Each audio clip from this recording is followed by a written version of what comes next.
اپنے رویوں میں بھی مناسبت رکھنا چاہیے. تو نبی اکرم صلی اللہ علیہ وسلم نے ہدایت فرمائی ہے کہ منہ پر نہ مارا جائے. پہلے کیا کرنا ہے؟ وَعِظُهُنَّ کرنا چاہیے.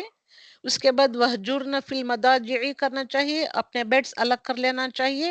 اس کے باوجود بھی نہیں مانے تو وَضْرِبُوهُنَّ کرنا چاہیے، مارنا چاہیے. یہاں رسول اکرم صلی اللہ علیہ وسلم نے قرآن میں تو اتنا فرمایا ہے، رسول اکرم صلی اللہ علیہ وسلم نے اس کو ایسے بیان کیا ہے، ہدایت فرمائی ہے رسول اکرم صلی اللہ علیہ وسلم نے کہ منہ پر نہ مارا جائے، عورتوں کے چہروں پر نہ مارنا جائے. اوکے، نہ مارنا چاہیے. اور بے رحمی سے نہ مارا جائے. جو بہت ہی بے رحمی سے مرد کو جب غصہ آتا ہے تو بے رحمی سے اس کو مارتا پیٹتا ہے، اس طریقے سے نہ کیا جائے. اور ایسی جان سے، ایسی چیز سے نہ مارے جو جسم پر نشان چھوڑ دے. تو سی ہاؤ بیوٹیفل رسول اکرم صلی اللہ علیہ وسلم ٹیچنگس، اور کتنی خوبصورت ٹیچنگس بتائی ہیں دیکھے رسول اکرم صلی اللہ علیہ وسلم نے. اور اس کے بعد آیت کے اخیر میں اللہ سبحانہ وتعالیٰ فرماتے ہیں ان اللہ کان علیٰ کبیرا. اوکے، علی ہے اللہ سبحانہ وتعالیٰ، کبیر ہے اللہ سبحانہ وتعالیٰ. تو یہ جو وہ مرد جو عورتوں پر زیادتی کرنے والے ہیں، ان کے لیے یہ وارننگ ہے کہ ان اللہ، انڈیڈ اللہ سبحانہ وتعالیٰ از، کانا واز، از واز، ور علی کبیر. علی ہے، العلی ہے، اور الکبیر ہے. علی مطلب سب سے بلند و بالا ہے، تم نہیں بلند و بالا او مردو اپنی عورتوں پر. کبیر ہے وہ اللہ سبحانہ وتعالی، وہ اپنی ساری مخلوق سے بلند ہے. اوکے، اور اللہ سبحانہ وتعالیٰ کی شان کیا ہے؟ اس کے سامنے بڑے سے بڑا بھی، دنیا کا سب سے بڑا بندہ بھی کیا ہے؟ حقیر ہے. اللہ سبحانہ وتعالیٰ اتنا بڑا کبیر ہے. آیت نمبر 36، وَاعْبُدُوا اللَّهَ وَلَا تُشْرِكُوا بِهِ شَيْئًا. اب یہاں والدین کے بارے میں فرمایا ہے، وَاعْبُدُوا اللَّهَ، اور عبادت کرو اللہ کی، وَلَا تُشْرِكُوا بِهِ شَيْئًا، کسی چیز کو بھی شریک نہ بناؤ. اللہ سبحانہ وتعالیٰ نے اپنے لیے شرک کی نفی کر دی ہے یہاں پہ کہ کسی چیز کو شریک نہیں بنانا چاہیے. ہم کو صرف اور صرف اللہ سبحانہ وتعالیٰ کی عبادت کرنی چاہیے. اور اس کے بعد اللہ کی عبادت کے بعد اس کے ساتھ کسی کو شریک نہیں کرنا. فوراً اللہ سبحانہ وتعالیٰ فرماتا ہے وَبِالْوَالِدَيْنِ إِحْسَانًا، اور والدین کے ساتھ احسان کرو. اوکے، اپنی عبادت کے ساتھ فوراً بعد کس کی بات کر رہا ہے اللہ سبحانہ وتعالیٰ؟ وَبِالْوَالِدَيْنِ إِحْسَانًا، والدین یا پیرنٹس کے ساتھ احسان کرو. وَبِذِي الْقُرْبَى، اور رشتہ داروں کے ساتھ. وَالْيَتَامَى، کون سے؟ وہ تمام خونی رشتے جو ہوتے ہیں ان کے ساتھ بھی تم کو احسان کرنا ہے. وَالْيَتَامَى وَالْمَسَاكِينَ، یتیم کی جمع یتامہ، یتیموں کی. مسکین کی جمع مساکین، مسکینوں کی.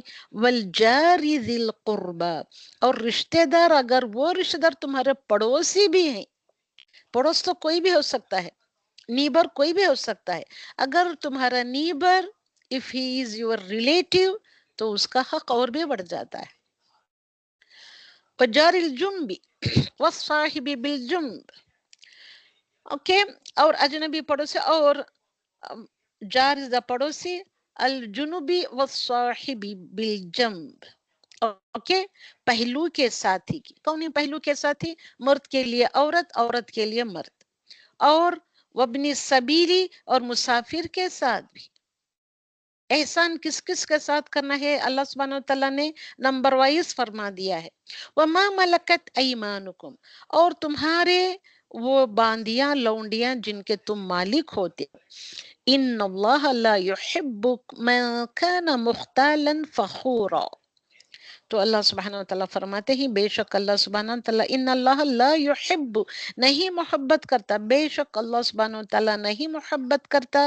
من کان ہو ایور از، مختالن ہوتا ہے فخر کرنے والا ہوتا ہے، تکبر کرنے والا ہوتا ہے، شیخی بگارنے والا ہوتا ہے، اس سے اللہ سبحانہ وتعالیٰ محبت نہیں کرتا ہے.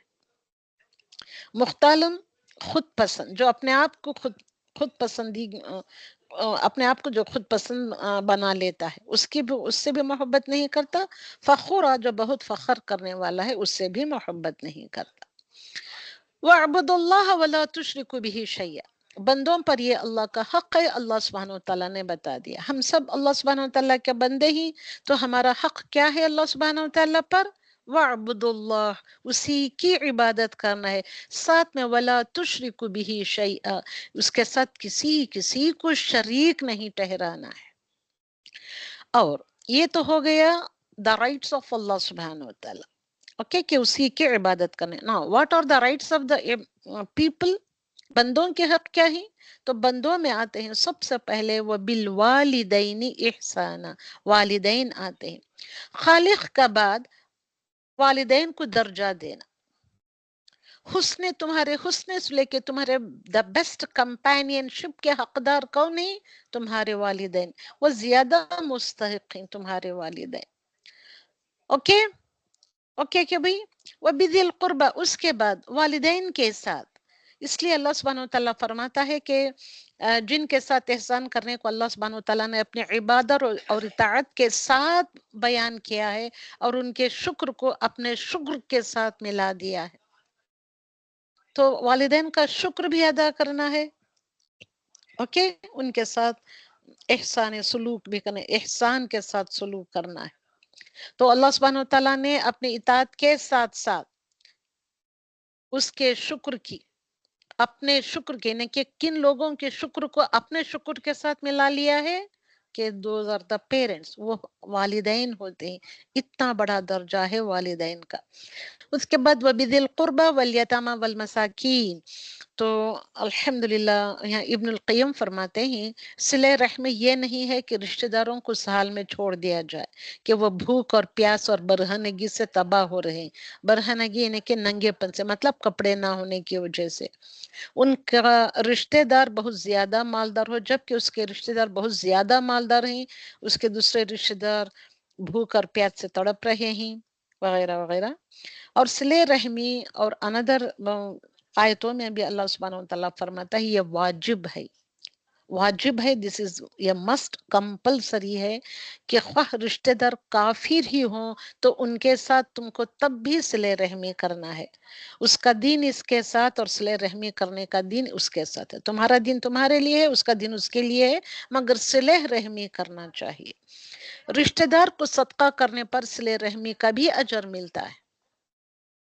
بہت ہی زیادہ دور کے رشتہ دار ہیں، بہت زیادہ غریب ہیں، تو تمہارے صدقات بھی اگر ان کو دیتے ہیں تو یہ اس صلہ رحمی پر بھی تم کو بہت زیادہ اجر ملتا ہے.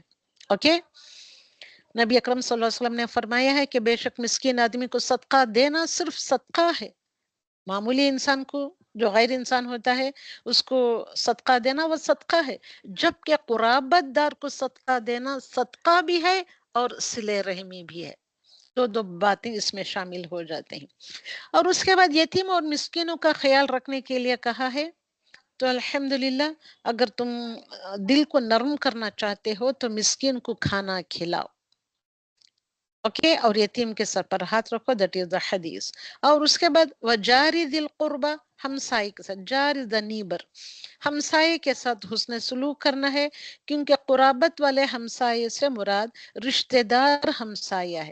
تمہارا ہمسایہ ہے، نیبر ہے، پڑوسی ہے، اگر وہ پڑوسی رشتہ دار ہے، اوکے، تو اس کا حق زیادہ ہوتا ہے، اس کا ساتھ حسن سلوک کرنے سے زیادہ اجر و ثواب ملتا ہے. والصاحب بالجم، ہم نشین دوست، تمہارے ساتھ اٹھنے بیٹھنے والے دوست. اور اس کے ساتھ سفر کا ساتھی بھی آتا ہے، بیوی بھی آتی ہے، حتیٰ کہ علم سیکھنے کے لیے علم سیکھنے کے لیے بھی آتا ہے. علم سیکھنے کے لیے جو آپس میں مل بیٹھتے ہیں وہ بھی تمہارے ساتھی ہوتے ہیں.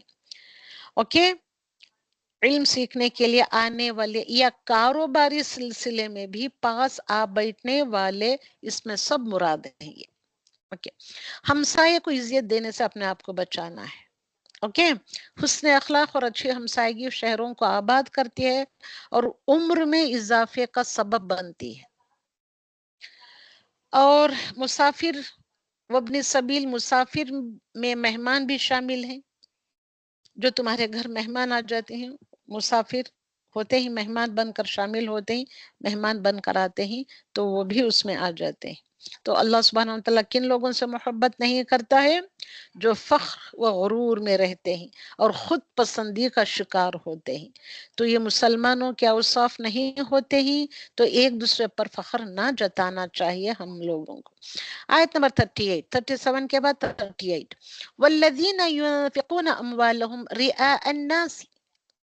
اوکے، والذین، اور وہ لوگ، ينفقون اموالهم، جو اپنے مال لوگوں کو دکھانے کے لیے، رئاء الناس، لوگوں کو دکھانے کے لیے خرچ کرتے ہیں، ولا یؤمنون باللہ، اور وہ ایمان نہیں لاتے اللہ سبحانہ وتعالیٰ پر، باللہ ولا بالیوم الآخر، اور نہیں یوم آخرت پر ایمان نہیں رکھتے.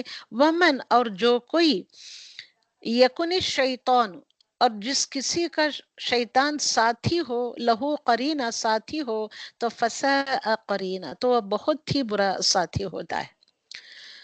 تو یہاں پہ اللہ سبحانہ وتعالیٰ فرماتے ہیں کہ یہاں ان آیتوں میں کنجوسی کی مذمت کی گئی ہے، دکھلاوے کے لیے. اور کس بات کی مذمت کی گئی ہے، کنڈم کیا گیا ہے؟ دکھلاوے کے لیے جو خرچ کرتے ہیں لوگ، فار شو آف کرنے کے لیے خرچ کرتے ہیں، اس کو بھی کنڈم کیا گیا ہے. اب اس کے بعد ریاکاری سے جو خرچ کرنے والوں کو کنڈم کیا جا رہا ہے، اور ایسے لوگوں کو شیطان کا ساتھی قرار دیا ہے. حدیث مبارکہ میں 3 آدمیوں کو سب سے پہلے آگ میں جھونکا جائے گا. سب سے پہلے حدیث مبارکہ میں ہے کہ یہ 3 آدمیوں کو سب سے پہلے آگ میں ڈالا جائے گا یا جھونکا جائے گا. نہ کون ہے وہ؟ ریاکار عالم، علم پھیلاتے ہی ریاکاری کے لیے، دکھاوے کے لیے. لوگوں میں علم تو پھیلاتے ہیں، مگر اپنے گھر میں یا اپنے آپ خود میں کیا ہوتے ہیں، وہ ویسے کے ویسے ہی ہوتے ہیں. یہ علم ان کے اوپر انہیں کہ وہ علم کو اپنے اوپر اپلائی نہیں کرتے. ایسے ہوتے ہیں ریاکار عالم. اوکے، اور ایسے ہی ریاکار مجاہد، لوگوں میں مشہور ہونے کے لیے ریاکار عالم ہوتا ہے، اپنے آپ کو مشہور بناتا ہے، ایک ریاکار عالم. ایسے ہی ایک مجاہد بھی ہوتا ہے جو ریاکار ہوتا ہے، جو شو آف کرتا ہے، جو فیم حاصل کرنے کے لیے لڑتا ہے، وغیرہ وغیرہ. اور ریاکار سخی، جو بہت سخاوت تو کرتا ہے مگر ریاکاری کے لیے، شو آف کے لیے وہ کیا کرتا ہے، سخاوت کرتا ہے، چیریٹی دیتا ہے. تو ایسے 3 لوگوں کو سب سے پہلے آگ میں جھونکا جائے گا. اوکے، اور اللہ، اور یہاں پہ یہ بھی ہے کہ ریاکاری میں شرک اصغر بھی آ جاتا ہے. آیت نمبر 40، ان اللہ لا یظلم مثقال ذرۃ وان تک حسنہ. تو بے شک، ان اللہ، بے شک اللہ سبحانہ وتعالی، لا یظلم، نہیں ظلم کرتا. کتنا ظلم نہیں کرتا؟ مثقال ذرۃ، ایک دانے کے برابر بھی، ایک ذرے کے برابر بھی اللہ سبحانہ وتعالی ظلم نہیں کرتا. اور کیا نہیں کرتا؟ اور اگر کوئی نیکی ہو تو وہ اسے کئی گنا بڑھا دیتا ہے، نیکی کو کئی گنا بڑھا دیتا ہے، ظلم کو ایک ہی ظلم رکھتا ہے. اور کیا کرتا ہے؟ وہ نیکی کو بڑھا چڑھا کر یضاعفها، اس کو کئی گنا ملٹیپلائی کر دیتا ہے، بڑھا دیتا ہے. وَيُؤْتِ مِن لَدُنْهُ أَجْرًا عَظِيمًا، اور اپنے پاس سے اس کو اجر عظیم بھی عطا فرماتا ہے. کتنا خوبصورت ہے، دیکھیے یہ اللہ کا کلام کیسے خوبصورتی کے ساتھ اللہ سبحانہ وتعالیٰ بیان کر رہا ہے. تو نیکی کا بدلہ نیکی کرنے والے کی حالت اخلاص، محبت اور اس کے کمال کے مطابق ملتا ہے. صرف نیکی کرنا، چیریٹی دے دینا، نیکی کی ایک اچھی بات بتا دینا، بول دینا، نہیں. اس کی حالت کا بھی اللہ سبحانہ وتعالیٰ اندازہ لگاتا ہے. اس کی حالت مطلب اس کی کنڈیشن کیا ہے، اس کا سچویشن کیا ہے، اس کی نیت کیا ہے، نیت میں اخلاص کتنا ہے، اس نیت اخلاص میں کتنی محبت ہے اللہ سبحانہ وتعالیٰ کی، کون سی محبت کے ساتھ دے رہا ہے، اور کمال کے مطابق، کتنی کمال کی اس کی محبت ہوگی، اس کے مطابق نیکی کا اس کو اجر عطا فرماتا ہے. اور کسی بھی گناہ کو حقیر نہ سمجھے. اوکے، قیامت کے دن ذرہ برابر نیکی بھی لائی جاتی ہے. اوکے، سورۃ الانبیاء میں یہی آیت کی تفسیر آئی ہے جس کے بارے میں لکھا گیا ہے. مطلب کیا ہے؟ معمولی نیکی بھی انسان کو جنتی بنا سکتی ہے. کوئی نیکی کو معمولی نہ سمجھے. چھوٹی سے چھوٹی نیکی بھی آپ کو جنتی بنا سکتی ہے. کس کا پر ڈیپینڈ کرتی ہے وہ سب کچھ؟ تمہاری حالت، اخلاص، محبت اور تمہارے کمال کے اوپر وہ ڈیپینڈ کرتی ہے. ایگزامپل دیکھیں آپ، ہم کو سیرہ میں کتنے خوبصورت ترین ایگزامپلس ملتے ہیں. تو رسول اکرم صلی اللہ علیہ وسلم نے فرمایا، یہ ایک آدمی ایسے راستے سے گزرا کہ ایک خاردار شاخ اس پر تھی. وہ کہنے لگا، اللہ کی قسم میں اس شاخ کو مسلمانوں کے راستے سے ہٹا دوں گا. ایک کانٹوں بھری شاخ راستے میں پڑی تھی، تو وہ جس راستے سے گزر رہا تھا تو اس نے سوچا کہ یہ میں شاخ ہٹا دوں تاکہ دوسرے مسلمان اس سے محفوظ رہے، اس سے دکھ تکلیف نہ اٹھائے، تاکہ اس نے کیا کیا، وہ مسلمانوں کو تکلیف نہ دے. اس وجہ سے اس نے وہ شاخ ہٹا کر بازو ڈال دی، تو وہ آدمی جنت میں داخل کر دیا گیا. تو رسول اکرم صلی اللہ علیہ وسلم کی حدیث مبارکہ ہے. تو مطلب کیا ہے؟ اپنے آپ کو دوزخ کی آگ سے بچانا ہے. وہ چھوٹے سے چھوٹا نیکی کا کام ہو یا ذرے برابر بھی نیکی کا کام ہو وغیرہ وغیرہ، اس سے اپنے گناہوں کو بچا لینا چاہیے. کون سے گناہ بچتے ہیں؟ معمولی گناہوں سے بھی اپنے آپ کو بچانا چاہیے. جیسے کہ وہ انسان راستے کے ایک کانٹے کو اٹھا کر بازو ڈال دیا، ایک کھجور کا معمولی ٹکڑا بھی آگ سے بچا سکتا ہے. جیسے کہ حضرت عائشہ صدیقہ نے آدھا کھجور دے کر رسول اکرم صلی اللہ علیہ وسلم فرماتے ہیں حضرت عائشہ کو کہ اے عائشہ، اپنے آپ کو دوزخ کی جہنم کی آگ سے بچاؤ، حتیٰ کہ وہ معمولی سا آدھا کھجور کا ٹکڑا ہی کیوں نہ ہو. تمہارے پاس اتنا ہے تو اتنا ہی صدقہ کر دو یا چیریٹی میں دے دو. آیت نمبر 41 فَكَيْفَ، ویری امپورٹنٹ آیت. پھر ونس اگین ہر آیت اتنی خوبصورت، اتنی امپورٹنٹ ہے الحمدللہ. تو اس آیت میں تو بہت ہی میں کیا بتاؤں اس کی خوبصورتی کے بارے میں. پڑھیں، سمجھیں، سمجھنے کی کوشش کریں. فَكَيْفَ إِذَا جِئْنَا مِن كُلِّ أُمَّةٍ بِشَهِيدٍ. فَكَيْفَ، کیسے ہوگا، کیوں کر ہوگا، کیا حال ہوگا. دیکھیں یہاں کیسے آیت شروع کر رہے ہیں اللہ سبحانہ وتعالی. پھر کیا وہ حال ہوگا، اذا جئنا، جب لایا جائے گا یا لائیں گے، من کل امت بشہید، ہر ایک امت میں سے ایک شہید مطلب گواہ لائیں گے. اس وقت کو امیجن کریں آپ، جب ہم ہر امت میں سے ایک گواہ کو لائیں گے. اللہ سبحانہ وتعالیٰ تم کو یہ بات بتا کر تم کو کتنا یہ وقت سے پہلے سب سمجھا رہا ہے کہ تم اپنے آپ کو دوزخ کی آگ سے بچاؤ. اس وقت کو یاد کرو کہ جب میں تمہارے اوپر ہر امت میں سے یہ گواہ لاتے ہیں اللہ سبحانہ وتعالیٰ، وَجِئْنَا بِكَ عَلَىٰ هَٰؤُلَاءِ شَهِيدًا، اور ہم آپ کو، آپ صلی اللہ علیہ وسلم کو یہ فرما رہے ہیں نا، تو آپ صلی اللہ علیہ وسلم کو ان سب پر گواہ بنا کر لائیں گے. ہر امت میں سے ایک گواہ لائیں گے اللہ سبحانہ وتعالیٰ. جتنی امتیں پچھلے پیغمبروں کے جو گزر چکی ہیں ان میں سے ایک ایک گواہ بنا کر لائیں گے، اور ان کے اوپر کس کو گواہ بنا کر کھڑا کریں گے؟ رسول اکرم صلی اللہ علیہ وسلم. نبی کریم صلی اللہ علیہ وسلم کا اس آیت کو سن کر رو پڑتے ہیں، آنسو بہانے لگ جاتے ہیں کہ آپ صلی اللہ علیہ وسلم، ان کو اللہ سبحانہ وتعالیٰ ان سب لوگوں پر، ان گواہوں پر آپ صلی اللہ علیہ وسلم کو گواہ بنا کر کھڑا کیا جائے گا. ویری بیوٹیفل حدیث، غور سے سنیں اور اس کو امیجن کریں، امیجنیشن میں، تصور میں لے آئیں. عبداللہ بن مسعود رضی اللہ تعالی عنہ سے روایت ہے کہ وہ فرماتے ہیں کہ رسول اللہ صلی اللہ علیہ وسلم نے مجھ سے فرمایا کہ میرے سامنے قرآن کی تلاوت کرو. جب ایک مرتبہ آپ رسول اللہ صلی اللہ علیہ وسلم مسجد نبوی میں بیٹھے ہوئے ہوتے ہیں، سارے لوگ آپس میں ٹکڑیاں بنا کر کوئی پڑھ رہا ہوتا ہے، کوئی پڑھا رہا ہوتا ہے، انہیں کہ علم کی محفل سجی ہوئی ہے. تو ایسے میں رسول اکرم صلی اللہ علیہ وسلم تشریف لاتے ہیں تو سب آپ کی طرف متوجہ ہوتے ہیں. تو آپ بیٹھنے کے بعد یہ فرماتے ہیں حضرت عبداللہ بن مسعود سے کہ تم قرآن کی تلاوت کرو میرے سامنے. تو عبداللہ بن مسعود بس خاموش بیٹھے ہوتے ہیں. پھر پوچھنے پر فرماتے ہیں، یا یا رسول اللہ صلی اللہ علیہ وسلم، میرے ماں باپ آپ پر قربان ہو، میں آپ کو کیا سناؤں، جبکہ آپ پر ہی تو قرآن نازل ہوا ہے، میری ہمت نہیں ہوتی ہے کہ میں آپ کو قرآن سناؤں۔ تو آپ صلی اللہ علیہ وسلم نے فرمایا، میری خواہش ہے کہ میں اسے کسی دوسرے سے سنوں۔ اب یہی کام تو آپ کلاس میں بیٹھ کر کرتے ہیں، ایک دوسرے کو پڑھ کر سناتے ہیں، سنتے ہیں، دوسرے کوئی پڑھ رہا ہوتا ہے تو دوسرا سب سنتے ہیں۔ تو آپ صلی اللہ علیہ وسلم کی خواہش تھی کہ میں اسے کسی دوسرے سے سنوں، اس لیے ان کو ریکویسٹ کر رہے ہیں عبداللہ ابن مسعود رضی اللہ تعالیٰ عنہ کو۔ آپ اس وقت میں آپ انکار نہیں کر سکتے تھے، رسول اکرم صلی اللہ علیہ وسلم کی خواہش کی بات تھی، آپ صلی اللہ علیہ وسلم کی بات تھی، انکار کا تو سوال ہی نہیں اٹھتا تھا۔ آپ تلاوت کرتے ہیں، سورۃ النساء کی ہی تلاوت کرتے ہیں، تلاوت کرتے کرتے اس آیت پر پہنچتے ہیں۔ کون سی آیت پر؟ آیت نمبر 41 پر پہنچتے ہیں۔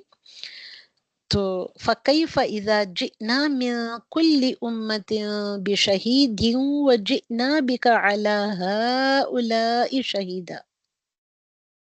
تو میں نے، عبداللہ ابن مسعود فرماتے ہیں رضی اللہ تعالیٰ عنہ، تو میں نے اپنا سر اٹھایا، یا میرے پہلو میں جو آدمی موجود تھے، میرے آزو بازو جو آدمی موجود تھے، انہوں نے مجھے ٹہوکا دیا، یعنی کہ ٹہوکا دینا، یعنی کہ ان کو، یعنی کہ ہاتھ سے ان کو ٹچ کر کے ٹہوکا دیتے ہیں۔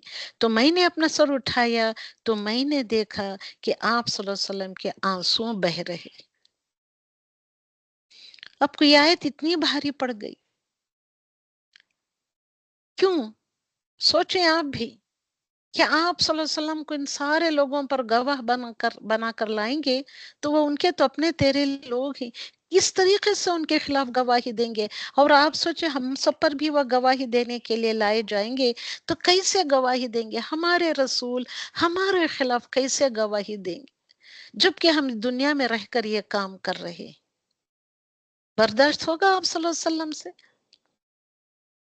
اتنی محبت جو آپ صلی اللہ علیہ وسلم ہم سب سے کیا کرتے ہیں یا کیا کرتے تھے، الحمدللہ رب العالمین، تو کیسے ہمارے خلاف گواہی کے لیے آئے جائیں گے یا لائے جائیں گے؟ تو کیسے گواہ بنیں گے؟ تو اس لیے آپ صلی اللہ علیہ وسلم کے آنسو بہ نکلے۔ آیت نمبر 58، ان اللہ یأمرکم، بے شک، انڈیڈ، شورلی، سرٹنلی، انا کا معنی تاکید کے لیے، تاکیدن کہہ رہا ہے اللہ سبحانہ وتعالیٰ، یأمرکم، وہ حکم دیتا ہے، یأمرکم، وہ حکم دیتا ہے، تم سب کو، کہ ان تؤدوا الاماناتی، کہ تم امانتیں ان کے، وہ جو جن کے امانتیں ہی ان کے اہل کے سپرد کر دو، ان کے گھر والوں کے سپرد کر دو، الی اہلیہا، ان کے گھر والوں کی طرف۔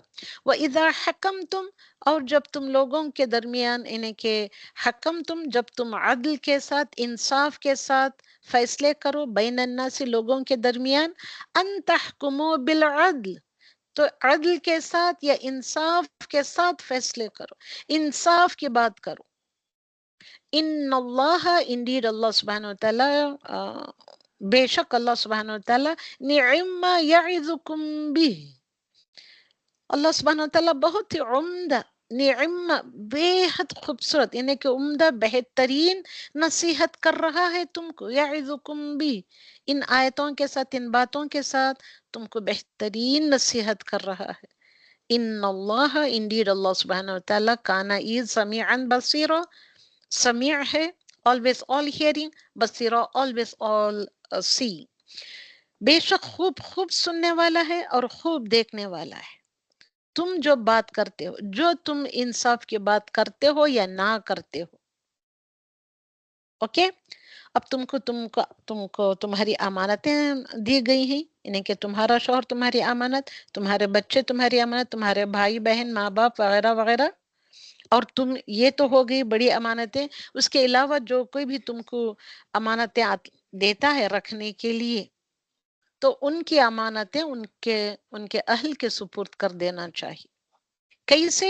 ان کا حق ادا کرنا چاہیے، ان کا عدل و انصاف کے ساتھ ان کے ساتھ پیش آنا چاہیے، اور جب تم آپس میں بیٹھ کر فیصلے کرتے ہو تو بھی عدل و انصاف کے ساتھ کرنا چاہیے۔ یہ بہترین نصیحت ہے جو اللہ سبحانہ وتعالیٰ تم سب کو کر رہا ہے۔ تو نبی اکرم صلی اللہ علیہ وسلم نے فرمایا مجھے اپنی طرف سے 6 چیزوں کی ضمانت دو تو میں تمہیں جنت کی ضمانت دیتا ہوں.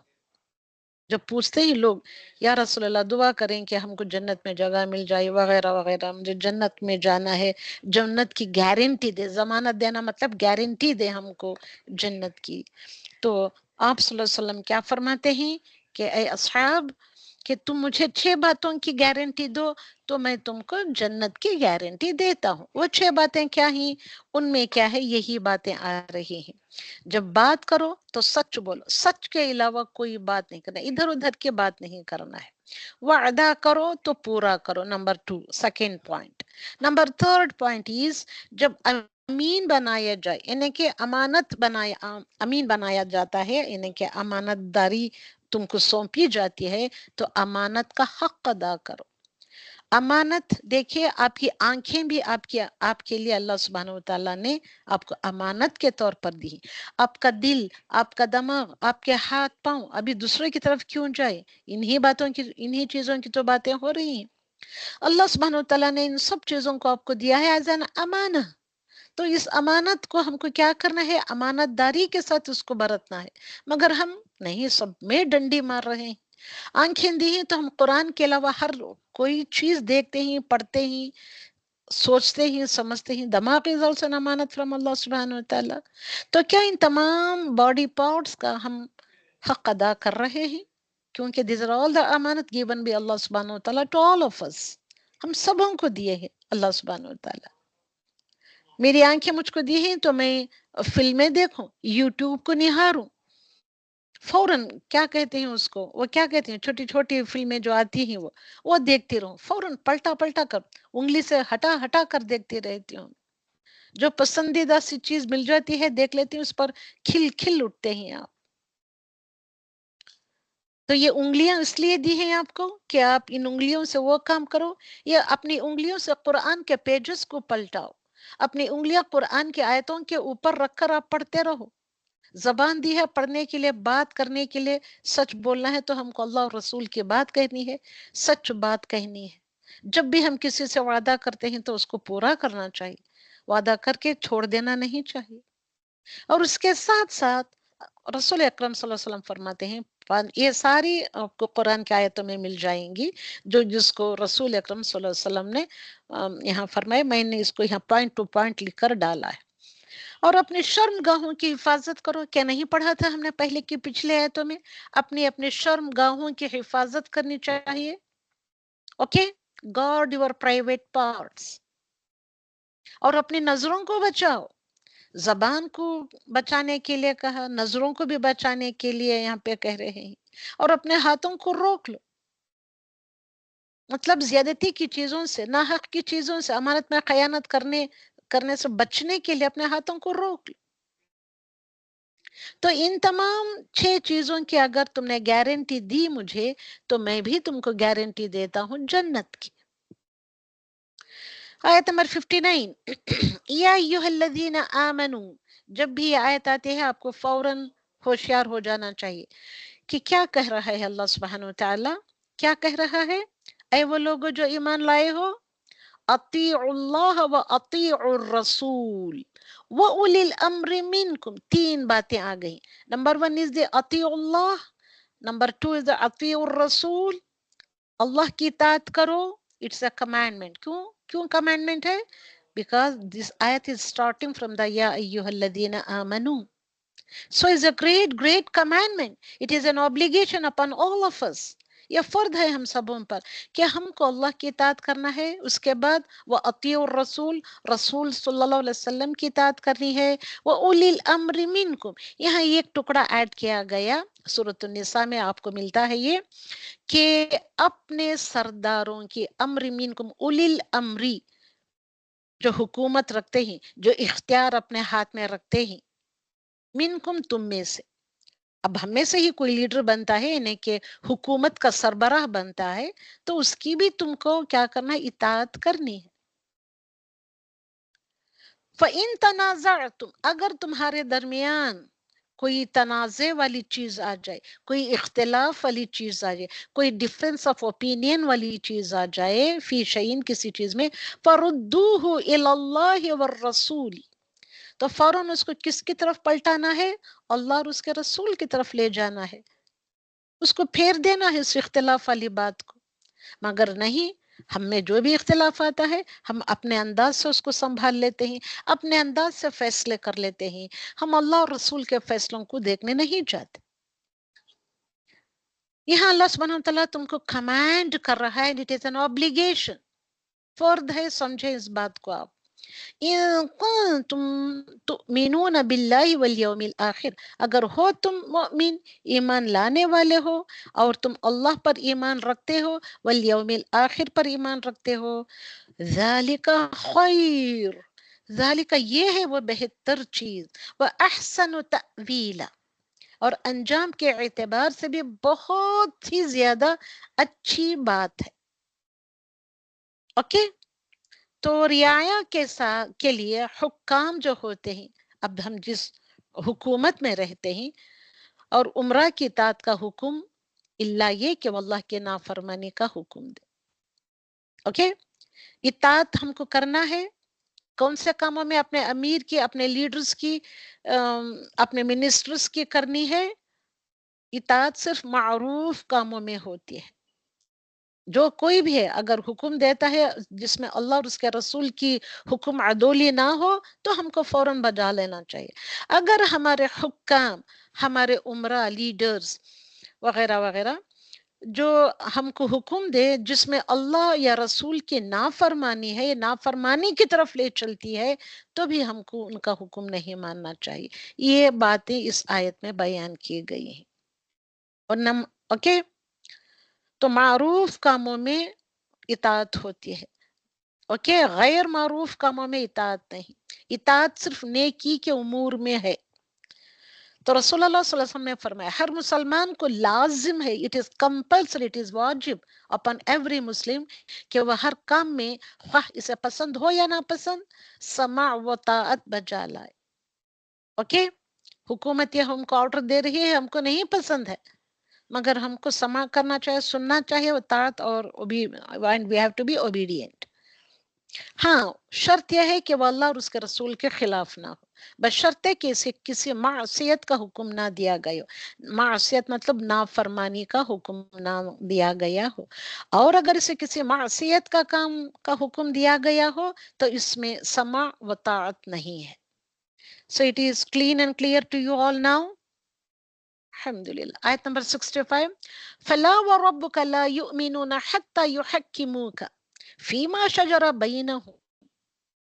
اوکے، تو فلا تو نہیں ہے، وَرَبَّكَ، یہاں وَرَبَّكَ وائز دا واو قسمیہ ہیر، قسم ہے تمہارے رب کی، لا یؤمنون، مؤمن نہیں ہو سکتے، نہیں ہو سکتا مؤمن، حتی یہاں تک کہ یحکموک، یحکموک، یحکم مطلب قاضی یا جج بنا لے۔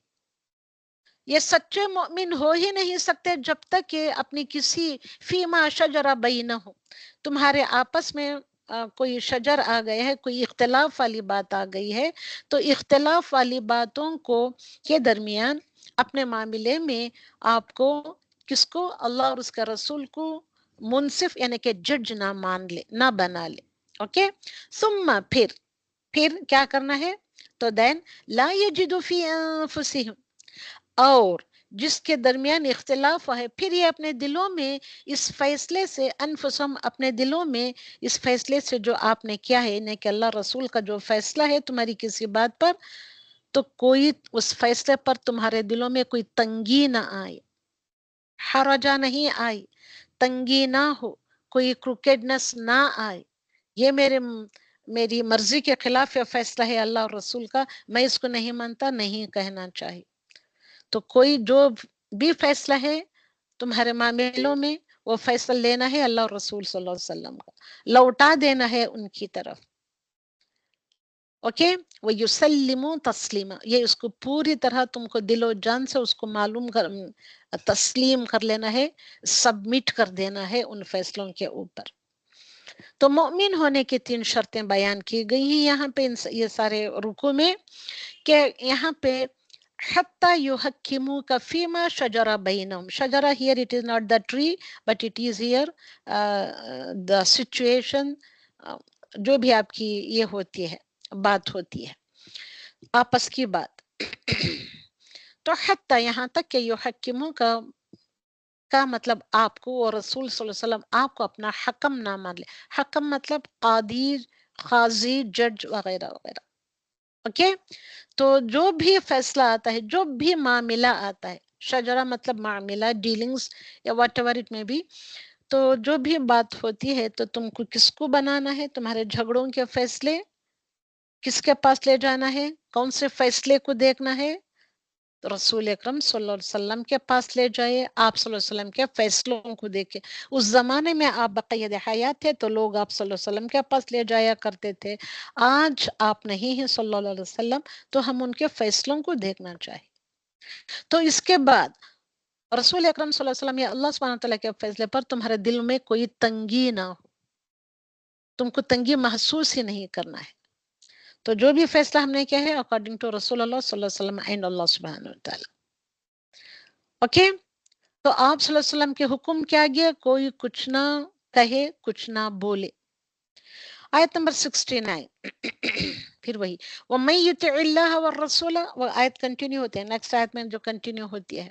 اور جو کوئی، من از دا کوسچننگ ورڈ، یطیع اللہ، اطاعت کرے اللہ کی، والرسول، اللہ والرسول دونوں ساتھ ساتھ آ رہے ہیں. دیکھیے، اللہ اور رسول کی اطاعت کریں گے، فَأُولَئِكَ، تو سو وہ لوگ، مع الذین انعم اللہ علیہم. ویری امپورٹنٹ ہے، ہر آیت امپورٹنٹ، ہر رکوع اتنا امپورٹنٹ ہے. تو دیکھیے، تو جو کوئی اللہ اور رسول کی بات کو مان لیتا ہے، اطاعت کرتا ہے آپ صلی اللہ علیہ وسلم کے اور اللہ سبحانہ وتعالیٰ کی ہر بات پر اطاعت کرتا ہے، تو فَأُولَئِكَ، so those people، مع الذین، they are with those people انعم اللہ، جن کے اوپر اللہ سبحانہ وتعالیٰ نے انعام کیا ہے. تو وہ لوگ کن کے ساتھ ہوں گے؟ ان لوگوں کے ساتھ ہوں گے جن پر اللہ سبحانہ وتعالیٰ نے انعامات کیا ہے. تو کون ہے؟ ہم نے سورۃ الفاتحہ میں پڑھا تھا، انعم اللہ، انعمت علیہم، صراط الذین انعمت علیہم. ہم نے دعا مانگی تھی نا وہاں پہ، اس دعا کے بدلے میں اللہ سبحانہ وتعالیٰ نے سارا قرآن آپ لوگوں کے لیے کھول کر رکھ دیا ہے. تو who are those people? The people of blessings. انعمت علیہم، who are those انعمت علیہم؟ انعم اللہ علیہم کون ہے وہ؟ یہاں پہ وہ آیت کی تفسیر سورۃ النساء میں مل رہی ہے، اس آیت کی تفسیر یہاں پر. من النبیین، نمبر 1 از دا من النبیین، جن پر اللہ سبحانہ وتعالیٰ نے انعام کیا ہے، وہ انبیاء ہوں گے، والصدیقین، والصدیقین ہوں گے، والشہداء، شہداء ہوں گے، مارٹائرز ہوں گے، والصالحین، اور صالحوں میں سے ہوں گے. وحسن اولئک رفیقا، وحسن، کتنے اچھے ہیں، رفیقہ ساتھی، اولئک دوز پیپل. کون سے پیپل؟ نبیین، صدیقین، شہداء والصالحین، کتنے اچھے ساتھی ہیں یہ، اللہ سبحانہ وتعالیٰ فرما رہا ہے.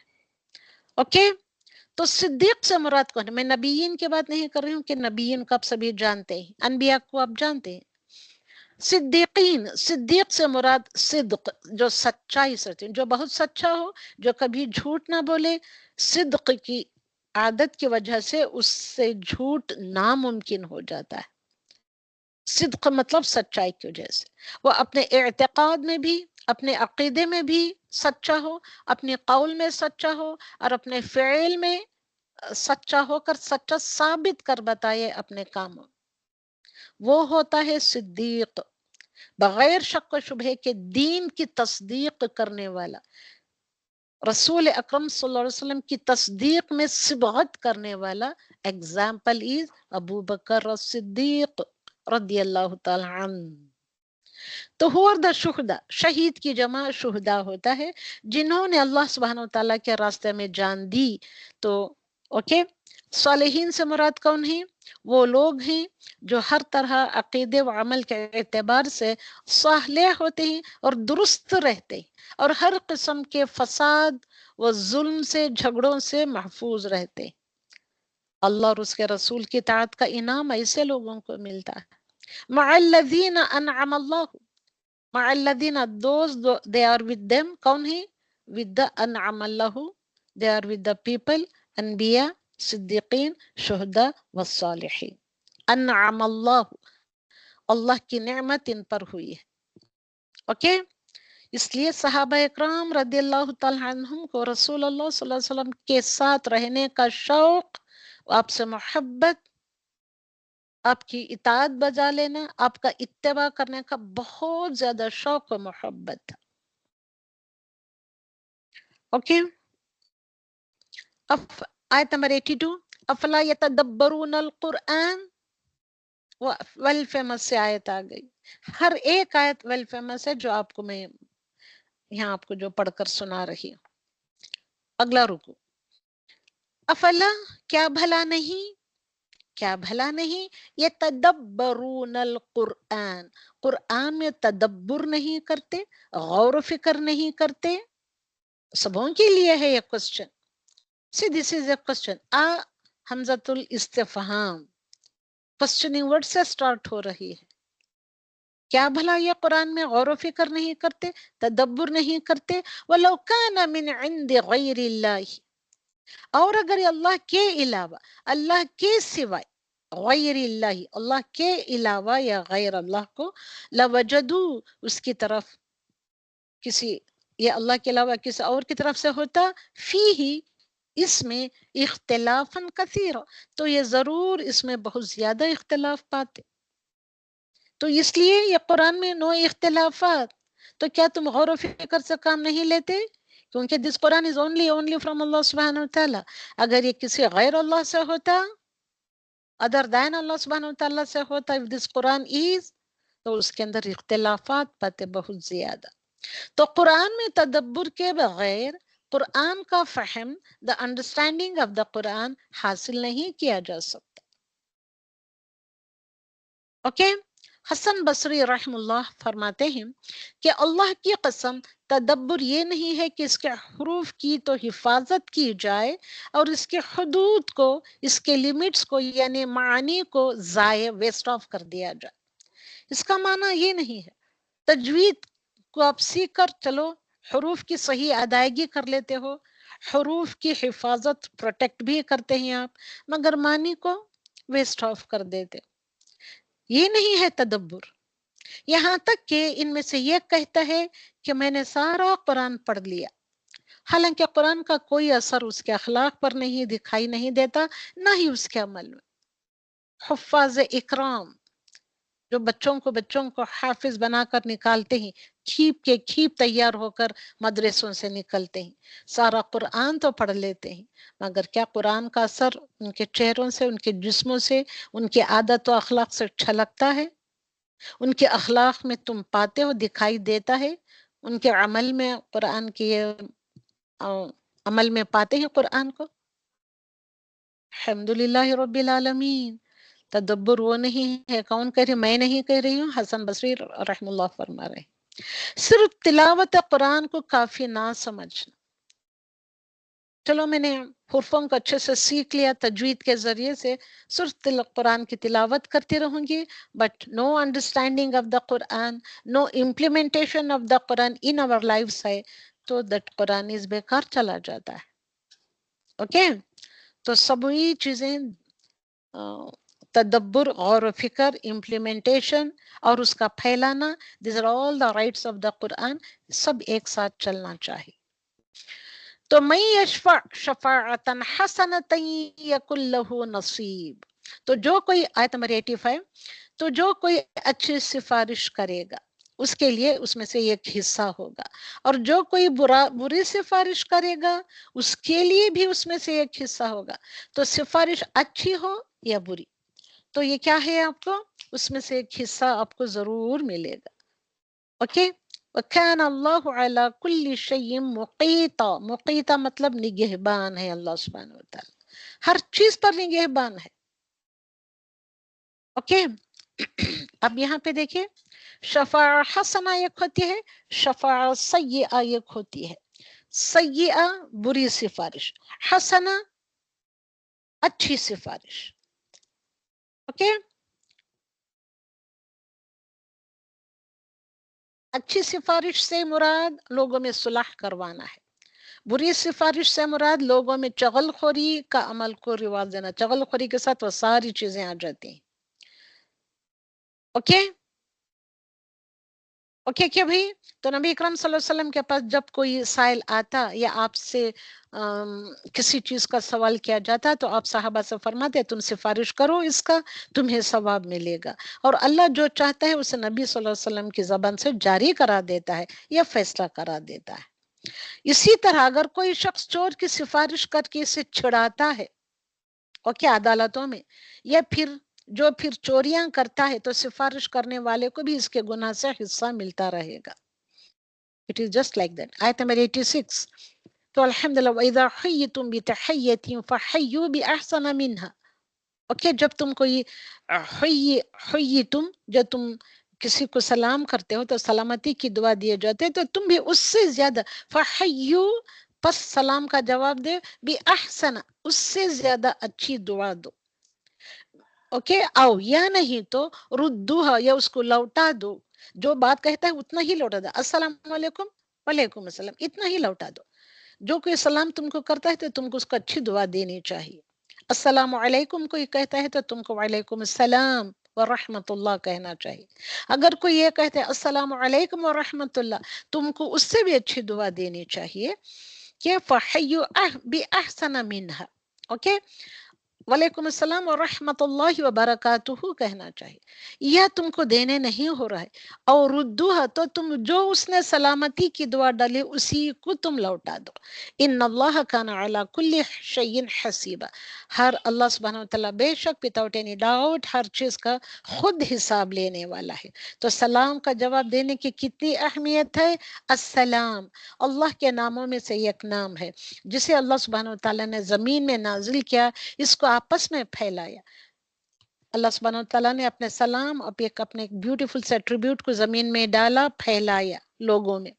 تو جب کوئی آدمی لوگوں کو سلام کرتا ہے اور وہ اسے جواب دیتے ہیں تو سلام کرنے والوں کو ان پر فضیلت حاصل ہوتی ہے، کیونکہ وہ ان کو یاد کراتا ہے، اللہ سبحانہ وتعالی کے نام سے اللہ کی یاد کراتا ہے. اگر وہ جواب نہ دیں تو اسے ایسے بندے جواب دیتے ہیں. تم جواب نہیں دیے تو سلام کرنے والے کا جواب کون دیتے ہیں؟ ایسے بندے جواب دیتے ہیں جو ان سے بہتر اور پاکیزہ ہوتے ہیں. Who are those people? They are the angels. اور سلام کرنا آپس میں محبت بڑھانے کا بھی ذریعہ ہے. تو رسول اکرم صلی اللہ علیہ وسلم فرماتے ہیں تم جنت میں داخل نہیں ہو سکو گے جب تک ایمان نہ لاؤ. ایمان کے بغیر نو انٹری انٹو جنہ. تم ایمان نہیں لا سکتے جب تک آپس میں محبت نہ کرو. پھر ایمان کب لایا جاتا ہے؟ جب تک کہ تم آپس میں محبت، یعنی کہ انسان ایک دوسرے سے محبت نہ کرنے لگے. تو کیا میں تمہیں ایسی بات نہ بتا دوں کہ جب تم اس پر عمل کرو گے تو تمہارے درمیان محبت پیدا ہو جائے گی. تو آپس میں سلام کو رواج دو، عام کرو، اس کو پھیلاؤ. آیت نمبر 92. وَمَا كَانَ لِمُؤْمِنٍ أَن يَقْتُلَ مُؤْمِنًا إِلَّا خَطَأً. تو ایک مومن کے لیے یہ جائز ہی نہیں ہے کسی مومن کو قتل کرنا مگر یہ کہ غلطی سے قتل ہو جائے. اور جو کوئی کسی مومن کو غلطی سے قتل کر دے تو اس کے ذمہ کیا ہوتا ہے؟ ایک مومن غلام کو آزاد کرنا ہوتا ہے اور اس مقتول کے وارثوں کو دیت ادا کرنا ہے. چلو اس نے وہ قتل کرنے نہیں دیتا، مقتول سے کیا لے سکتا ہے؟ اس کے وارثوں سے دیت لے سکتا ہے. اوکے. اور پھر یہ کہ اپنا حق بطور صدقہ خود معاف بھی کر سکتا ہے، چاہے تو دیت لے سکتا ہے یا بطور صدقہ خود معاف کر دے، وہ بھی ہو سکتا ہے. پھر اگر وہ مقتول تمہاری دشمن قوم میں سے ہو اور وہ مؤمن بھی ہو تو ایک مؤمن غلام کو آزاد کرنا ہے. اور اگر وہ مقتول ایسی قوم میں سے ہے کہ تمہارے اور اس کے درمیان کوئی ٹریٹی نہیں ہے، معاہدہ نہیں ہے، اگریمنٹ نہیں ہے، تو دیت اس کے وارثوں کے سپرد کی جائے گی. اور ایک مومن غلام کو بھی آزاد کرنا ہوگا. پھر جو کوئی غلام نہ پائے تو اس کے ذمے وہ 2 ماہ کے لگاتار روزے رکھنا ہے. 2 ماہ کے کنٹینیوس یہ کہنے کہ 2 months آف فاسٹنگ. یہ اللہ سبحانہ وتعالیٰ کی طرف سے توبہ کرنے کا طریقہ ہے، اور اللہ سبحانہ وتعالیٰ بہت علم والا ہے، خوب حکمت والا ہے. تو مومن سے کسی دوسرے مومن کا قتل ہونا محال ہے، بہت مشکل ہے. مگر یہ کہ اسے اگر غلطی سے قتل ہو جائے، مثلاً وہ کسی کافر کو تیر مار رہا ہے، پس وہ مسلمان کو لگ جائے، یا وہ کسی انسان کو کافر سمجھ کر اپنا ویپن پھینک کر مارتا ہے، لیکن بعد میں معلوم ہوتا ہے کہ وہ مسلمان ہے. ایسا غلطی سے ہو سکتا ہے. اوکے. رسول اللہ صلی اللہ علیہ وسلم فرماتے ہیں اگر تمام آسمان والے اور زمین والے کسی مؤمن کے قتل میں شریک ہوں تو اللہ ان سب کو آگ میں دھکیل دے گا، سارے کے ساروں کو. آیت نمبر 96. اب یہ تو بہت ہی خوبصورت آیت آ رہی ہے. درجات منہ مغفرۃ و رحمہ، تو اپنی طرف سے بڑے درجات کی، بڑی بخشش کی اور رحمت کی بھی کیا کرو تم؟ امید رکھنا ہے. اللہ سبحانہ وتعالیٰ بہت بخشنے والا، رحم کرنے والا ہے. تو نبی اکرم صلی اللہ علیہ وسلم نے سے دریافت کیا گیا کہ مؤمنوں میں سے کامل ایمان والا کون ہے، یعنی کہ کمپلیٹ ایمان والا کون ہے؟ تو آپ صلی اللہ علیہ وسلم نے فرمایا وہ شخص جو اللہ کی راہ میں اپنی جان اور مال سے جہاد کرتا ہے. تو جہاد کرنا، جد و جہد کرنا. کیا ہے جد و جہد کرنا؟ ہے اللہ کی راہ میں بہت بڑے پیمانے پر محنت کرنا، بہت سخت کوششیں کرنا. اس میں کیا کچھ آتا ہے؟ سخت کوششیں کس کس میں کرنا ہے؟ دین کی ترقی کے لیے. اور ہم لوگ یہ نہیں کرتے. دین سیکھنے سکھانے کے لیے اس میں ہم کوششیں نہیں کر پا رہے ہیں آج کل جیسے کہ کرنا چاہیے. دین پھیلانے کے لیے، دین پھیلانا ہے، دین کو ترقی بھی دینا ہے. دونوں الگ الگ چیزیں. سورۃ العنکبوت میں بھی یہی بات فرمائی ہے. اور علم کے لیے نکلنا بھی جہاد ہے، ہم سبوں کو پتا ہے یہ بات. اور ہم میں سے کوئی دین کے علم کے لیے نہیں نکلتا. سب کو گھر بیٹھے آرام سے آن لائن پہ ہونا چاہیے. تو رسول اللہ صلی اللہ علیہ وسلم نے فرمایا جو شخص طالب العلم میں گھر سے نکلا، پس وہ واپس آنے تک جیسے کہ وہ اللہ کی راہ میں ہے. خیر کی تعلیم دینے کے لیے بھی نکلنا جہاد ہے. اوکے. آیت نمبر 101. وَإِذَا ضَرَبْتُمْ فِي الْأَرْضِ. اب یہاں قصر کو بیان کیا ہے اللہ سبحانہ وتعالیٰ نے. اور جب تم زمین میں سفر کرو تو تم پر کوئی فَلَيْسَ عَلَيْكُمْ جُنَاح، جناح از دا گناہ، تم پر کوئی گناہ نہیں ہے. أَن تَقْصُرُوا مِنَ الصَّلَاةِ، تم پر کوئی گناہ نہیں کہ تم نماز میں قصر کرنا، کمی کرنا، نماز کو شارٹن کرنا. اسپیشلی اگر تمہیں خوف ہو کہ کافر تمہیں ستائیں گے، یقیناً کافر تمہارے کھلے دشمن ہیں. تو قصر سے کیا مراد ہے؟ قصر کا معنی کمی ہے. یہ کمی رکعات کی تعداد میں بھی مسنون ہے. مسنون ہے. اٹ از دا سنت رسول. اوکے. اگر خوف زیادہ ہو جیسے کہ جنگوں کی حالتوں میں ہوتا تھا تو نماز کی ہیت و شکل کیسے ہو، اس کا شیپ، اس کا سٹرکچر کیسے ہو، اس میں بھی کمی ہو سکتی ہے. مثلا پیدل جاتے جاتے نماز پڑھ لینا بھی کافی ہو جاتا ہے. قصر کے میننگ میں یہ بھی آتا ہے. اور اس میں سجدہ اور رکوع تو پوری طرح ممکن نہیں، یا سواری پر اشارے سے نماز پڑھ لینا، یہ قصر میں یہ بھی آتا ہے. اوکے. تو رسول اللہ صلی اللہ علیہ وسلم نے عبداللہ بن عنیس رضی اللہ تعالیٰ عنہ کو خالد بن سفیان کے قتل کے لیے بھیجا تو عصر کا وقت قریب تھا، انہوں نے جاتے جاتے ہی نماز پڑھ لی. اوکے. قصر میں کیا ہوتا ہے؟ تو تمہارے نبی کی زبان سے اللہ سبحانہ وتعالیٰ نے تمہارے نبی کی زبان سے یہ فرمایا ہے، کہلوایا ہے. کیا کیا کہلوایا ہے؟ حضر میں 4. حضر مطلب تم زمین پر اپنے گھروں میں رہتے ہو یا اپنی جگہوں پر رہتے ہیں تو 4 فرض نمازیں 4 ہی ہوتی، وہی 4 رکعت سفر میں 2 ہو جاتی. خوف میں 1 رکعت فرض کی گئی. عام سفر میں، نارمل جرنی میں مغرب اور صبح کی نماز کے علاوہ دوسری نمازوں میں 4 کے بجائے 2 رکعت قصر پڑھنا واجب ہے. قصر کرنا واجب نہیں بلکہ مسنون ہے. اوکے، قصر کرنا واجب نہیں بلکہ اٹ از مسنون، اٹ از دا سنت رسول صلی اللہ علیہ وسلم۔ کس سفر پر نماز قصر کی جائے گی؟ عام سفر پر۔ یہاں آپ کو یہ کتنے یہ گئے تو کہاں پر آپ کو کرنا ہے وہ بتایا گیا ہے۔ آیت نمبر 103، فَإِذَا قَضَيْتُمُ الصَّلَاةَ فَاذْكُرُوا اللَّهَ، امپورٹنٹ آیا کہ جب تم نماز پوری کر چکے تو کیا کرو؟ فَاذْكُرُوا اللَّهَ قِيَامًا وَقُعُودًا، کھڑے ہو کر یا بیٹھے ہو کر، وَعَلَى جُنُوبِكُمْ، یا اپنے پہلوؤں پر لیٹے ہوئے، یعنی کہ سائڈ کی جانب لیٹے ہوئے، وَاذْكُرُوا اللَّهَ، فَاذْكُرُوا اللَّهَ، اللہ کا ذکر کرو۔ پھر جب تمہیں اطمینان ہو جائے، فَإِذَا اطْمَأْنَنْتُمْ فَأَقِيمُوا الصَّلَاةَ، جب تم اطمینان ہو جائے تو اقیم الصلاۃ کر لو۔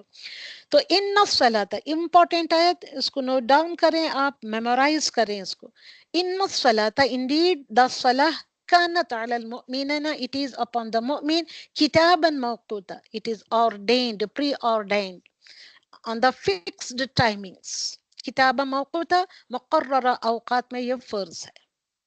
اوکے، جب ہم نماز سے فارغ ہوتے ہیں تو سب سے پہلے ہم کو اللہ کی بڑائی بیان کرنا ہے اکارڈنگ ٹو دس آیا، پھر اللہ سے مناجات کریں، دعا کریں، پھر تسبیح و تحلیل و تکبیر پڑھیں۔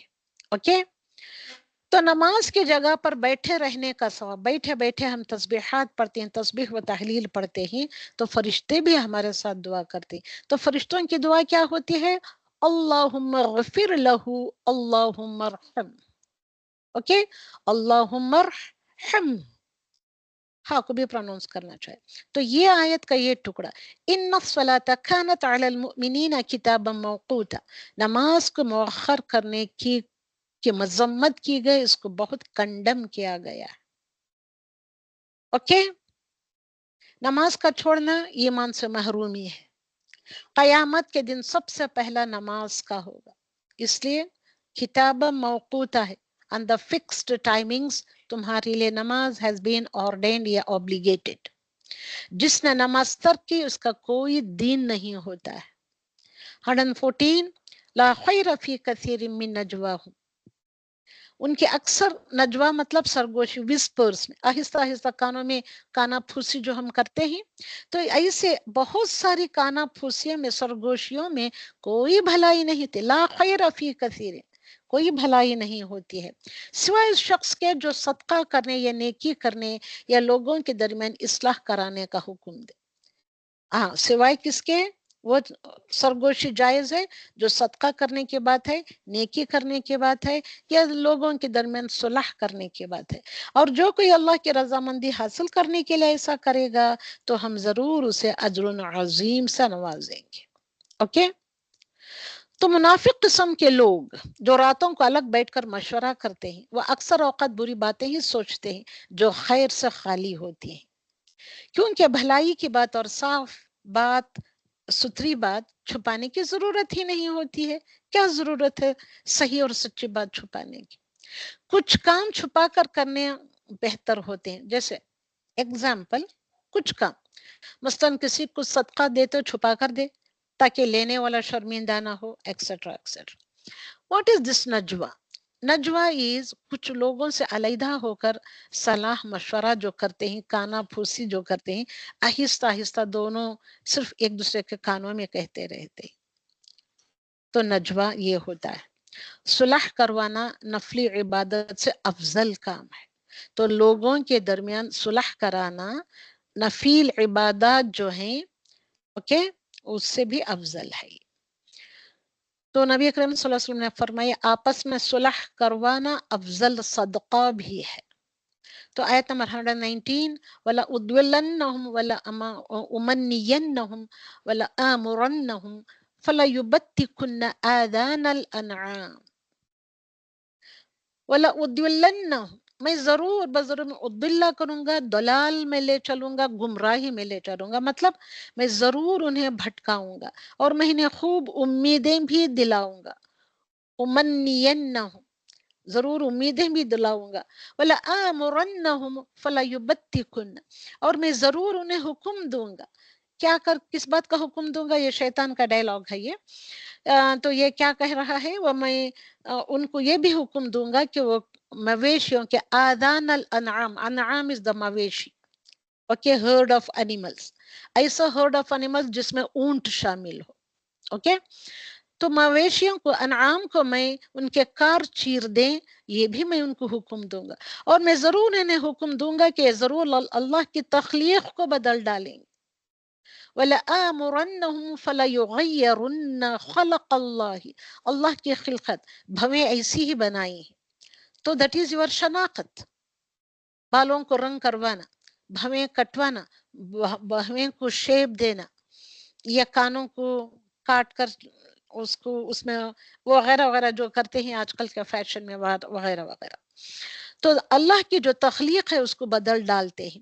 تو جو کوئی اللہ کو چھوڑ کر شیطان کو دوست بنائے گا، اللہ سبحانہ وتعالیٰ کہہ رہا ہے، تو یقیناً اس نے کھلا نقصان اٹھایا. تو شیطان کا یہ جھوٹی امیدیں دلانا ہے آیت نمبر 119 میں. تو نماز پڑھنے اور دوسرے نیک عمل کی کیا ضرورت ہے؟ کیسے امیدیں دلاتا ہے انسان کو شیطان؟ ابھی جلدی کیا ہے بھائی، مرتے وقت توبہ کر لینا. شیطان کیسے امیدیں دلاتا ہے؟ اب بھی میں توبہ نہیں کروں گا، جاتے ہوئے اس دنیا سے جانے کا ٹائم آتا ہے نا، تب دیکھیں گے پورے گناہوں کی ملا کر توبہ کر لوں گا. یا نہیں تو جن بزرگوں کو تم مانتے ہو ان کا اللہ پر بڑا زور ہے، وہ تمہیں چھڑا لیں گے. شیطان یہ ہم کو خیال دیتا ہے، ایسے وسوسے ایسے ورغلاتا ہے شیطان. تو ان کا دامن تھام لینا، وہ تمہیں سیدھا جنت میں لے جائیں گے. تو کیا اولیاء اکرام کا، تاکہ انسان نیک کام میں سستی کرے، چھوڑ دے اس نیک کام کو. سستی بھی دلاتا ہے تو وہی، لیزینس ڈالتا ہے تو وہی. تو ویری ویری امپورٹنٹ باتیں ہیں یہ، ان سبوں کا خیال رکھیں. اس طریقے سے انسان کو شیطان جھوٹی امیدیں دلاتا ہے. شیطان ایک دم سے اٹیک نہیں کرتا، بتدریج، گریجولی، سٹیپ بائی سٹیپ گمراہیوں کی طرف لے آتا ہے. پہلے کیا کرتا ہے؟ ایمان کو خراب کرتا ہے شکوک و شبہات کے ساتھ. جب یہ نہیں ہو سکتا تو نافرمانیوں کا حکم دیتا ہے. جب وہ بھی نہیں ہوتا ہے تو نیکیوں سے روک دیتا ہے. اوکے، نیکیوں میں ریاکاری، شو آف کو لے آتا ہے، خود پسندی ڈال دیتا ہے، اس کے عمل کو بڑھا کر بتاتا ہے، اس کے ہر غلط عمل کو بڑا خوبصورت بنا کر پیش کرتا ہے. وہ دل میں حسد ڈالتا ہے، کینے ڈالتا ہے، چغل خوری وغیرہ وغیرہ وہ ڈالتا ہے، کہ یہاں تک کہ انسان کو برے اعمال اس کی طرف کھینچ کر لے جاتے ہیں. تو شیطان کے بہت ہی مکر و فریب ہوتے ہیں. انسان کے دل میں گمراہ خیالات ڈالتا ہے، سوالات ڈالتا ہے اللہ کے بارے میں، آخرت کے بارے میں، جنت کے بارے میں، دوزخ کے بارے میں وغیرہ وغیرہ. نمازی جب نماز بھی ادا کر رہا ہوتا ہے ایک مسلمان، تو اس کا دھیان کو ادھر ادھر بھٹکاتا ہے وغیرہ وغیرہ. تو شیطان کے پاس بہت زیادہ فریب بھرے پڑے ہیں، اس کے جال اور ہوتے ہیں، جال بھی بھرے پڑے ہوتے ہیں. خواہشات کی پیروی کرنا، it is again one of the چال آف شیطان. فخر کرنا، تکبر کرنا وغیرہ وغیرہ. یہ آخر آیت ہے، یا اس میں انشاءاللہ ہم ختم کریں گے. تو وَإِمْرَأَةٌ خَافَتْ مِنْ بَعْلِهَا نُشُوزًا، اور اگر کوئی اپنے شوہر کی زیادتی پر بے رخی برتنے سے ڈرتی ہو تو ان دونوں پر کوئی گناہ نہیں کہ وہ آپس میں صلح کر لے. صلح از دا بہتر چیز ہوتی ہے، وہ بہتر ہوتا ہے. اور دلوں میں بخیلی رکھ دی گئی ہے. اور اگر تم احسان کرو اور تقوی اختیار کرو تو بے شک جو عمل بھی تم کرتے ہو اللہ اس کو خوب خبر رکھنے والا ہے. وَإِنِ امْرَأَةٌ خَافَتْ، تو نشوزہ کرو، اس کو زیادتی ہو گئی، لڑائی جھگڑا ہو گئی، اعراض برتی، بے رخی برتی، اوکے، تو اس کو حقیر سمجھتے ہیں، بدسلوکی کرے، اس کے پاس سونا بیٹھنا اٹھنا شوہر چھوڑ دے، نان نطفہ دینا، روٹی کھانا کپڑا دینا چھوڑ دے، یا مارنے کے لیے بہانے تراش وغیرہ وغیرہ. تو اس کا حل کیا ہے؟ یا تو وہ اس سے علیحدگی ایک کر لے، یا نہیں تو سب سے بہتر چیز صلح ہے. یہاں پہ یصلح بینہما صلح، میاں بیوی آپس میں کسی طریقے سے بھی صلح کر لیں تو ان پر کوئی گناہ نہیں. اوکے، عائشہ بیان کرتی ہیں رضی اللہ تعالیٰ عنہا، کسی مرد کے پاس کوئی عورت ہوتی ہے اور اب اسے امید یعنی کہ زائد نہ رکھتا، یعنی کہ امید سے نہ رکھنا چاہتا، زیادہ نہ دینا چاہتا اور طلاق دینا کا ارادہ کرتا، تو وہ عورت کہہ دیتی کہ مجھے طلاق نہ دے، اپنے نکاح میں رہنے دے، میں اپنی باری کے بارے میں تمہیں اجازت دیتی ہوں، جسٹ لائک حضرت سعودہ بنت زمان رسول اکرم صلی اللہ علیہ وسلم کے ساتھ کیا تھا۔ ان کی باری انہوں نے حضرت سعودہ بن زمان نے اپنی باری حضرت عائشہ کو دی۔ تو اوکے، اور یہاں پہ جو بات آئی ہے شح، ویری بیوٹیفل ورڈ، شح، اوکے، وَأُحْضِرَتِ الْأَنفُسُ الشُّحَّ، تو شح کیا ہے یہ، اس کو دیکھیں آپ، مرد کا شح بھی ہوتا ہے، عورت کا شح بھی ہوتا ہے، بخلاگی جس کے ساتھ ہرس بھی ہوتی ہے، دونوں میں ہوتا ہے۔ اوکے، کیا ہے مرد کا شح، کیا ہے، عورت سے تو فائدہ اٹھائے آپس میں، مگر اس کے پورے حقوق ادا نہ کرے۔ عورت کا شح کیا ہوتا ہے، مہر و نان نطفہ ہر چیز، نفع والی چیز حاصل کر لے مرد سے، مگر حقوق ادا کرنے میں کوتاہی کرے۔ اوکے، آیت نمبر 121 129، اور تم بیویوں کے ارے وقت دیکھا نہیں میں نے، تو آیت نمبر 129 پہ ہم سٹاپ کریں گے، یہی ایک آیت ہے اب الحمدللہ آج کی۔ اوکے اوکے، یہ میں کر لوں مکمل یہ آیت، یہ پارا ہو جائے گا۔ یس میم۔ یس میم۔ اور تم بیویوں کے درمیان، آیت نمبر 129، تم بیویوں کے درمیان ہرگز عدل نہیں کر سکتے، اگرچہ تم اس کے حرص رکھتے ہو تو تم ایک ہی طرف پوری طرح مائل نہ ہو جاؤ۔ ایک عورت دو ہی تین بیویاں ہیں تو ایک کے پر ہی تم پورے طریقے سے مائل نہ ہو جاؤ اور دوسری کو لٹکتی ہوئی چیز کی طرح چھوڑ دو، ایسے نہیں کرو تم۔ اور اگر تم اصلاح کر لو اور تقوی اختیار کرو تو بے شک اللہ سبحانہ و تعالیٰ بخشنے والا، نہایت رحم کرنے والا ہے۔ یعنی دو سے زیادہ بیویوں کے درمیان اگر ہیں کسی مرد کے پاس تو ہر لحاظ سے پوری مساوات، یعنی کہ برابری برتنا، یہ انسانی طاقت سے تو باہر ہے مگر اس کو پوری کوشش کرنی چاہیے۔ اوکے، یہ فطری امر ہوتا ہے، جس پر چاہے تو وہ قابو بھی نہیں پا سکتا۔ تو ایک سے زیادہ بیویاں ہونے کی صورت میں ایک کی طرف اس طرح جھک جانا کہ دوسری معلق لٹکتی ہو کر نہ رہے، یہ حرام ہے، یہ نہیں کرنا۔ حقوق تو پورا دے، ہر چیز لین دین میں برابری رکھے۔ ہاں، محبت کا معاملہ الگ ہوتا ہے تو شاید وہ ایک سے زیادہ محبت کرے۔ اور اگر آیت نمبر 147، اگر تم شکر کرو اور ایمان لے آؤ تو اللہ سبحانہ وتعالیٰ تمہیں عذاب دے کر کیا کرے گا، اور اللہ سبحانہ وتعالیٰ بہت قدردان ہے، بہت علم والا ہے۔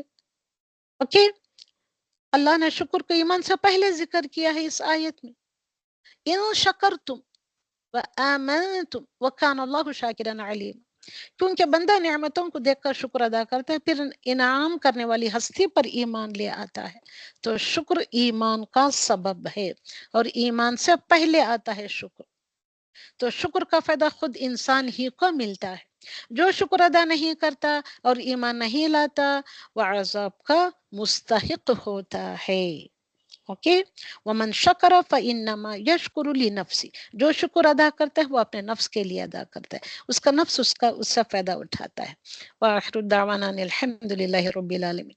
جو کچھ بھی آج ہم نے پڑھا ہے، سیکھا ہے، سمجھا ہے، اللہ سبحانہ وتعالیٰ سے التجا ہے، دعا ہے کہ وہ ہم کو توفیق دے ان ساری باتوں کو سمجھنے کی، اس کے اوپر غور و فکر کرنے، تدبر کرنے اور اپنے زندگیوں میں امپلیمنٹ کرنے کی نیک توفیق عطا فرمائے۔ آمین ثم آمین، وآخر دعوانا ان الحمد للہ رب العالمین۔ سبحانک اللہم وبحمدک، ونشہد ان لا الہ الا انت، ونستغفرک ونتوب الیک۔ جزاک اللہ خیرا، اللہم بارک لی فی کنہ، کہ آپ نے اس کو مجھے برداشت کیا، مجھے ایک 10 منٹس کا وقفہ زیادہ دیا۔ جزاک اللہ خیرا و شکرا، بارک اللہ فی کنہ۔